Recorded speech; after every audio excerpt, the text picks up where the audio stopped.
Good morning, कैसे हैं साहब। तो हम नाश्ता कर रहे हैं। ये देखें जी, मेरा दोस्त है खबर खां। ये पराठे हैं, ये अंडा है और ये वो चने हैं, वो आगे दही है, वो आगे चीनी है, ये पानी है। तो जनाब माशाल्लाह ना 2 घंटे हो गए, लगा ही हुआ है, लगा ही हुआ है, लगा ही हुआ है, खा ही रहा। ये देखो, मुझे अभी फुर्सत नहीं दे रहा खाने के लिए। देखे ना, 5 पराठे तकरीबन 2 रह गए, 2 भी नहीं रह गए, 1.5 रह गए।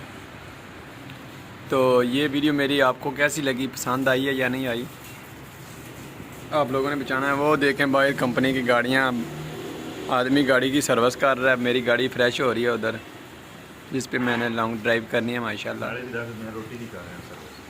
हाँ क्या है, 47 मिनट की वीडियो बन गई है भाई जान। सारा भी मेरे ते पाई कर। चलो जी बस इन्नी बड़ी 1 मिनट की वीडियो, तुम बस यूट्यूब पर देख लिया जे। ओके, अल्लाह हाफिज़।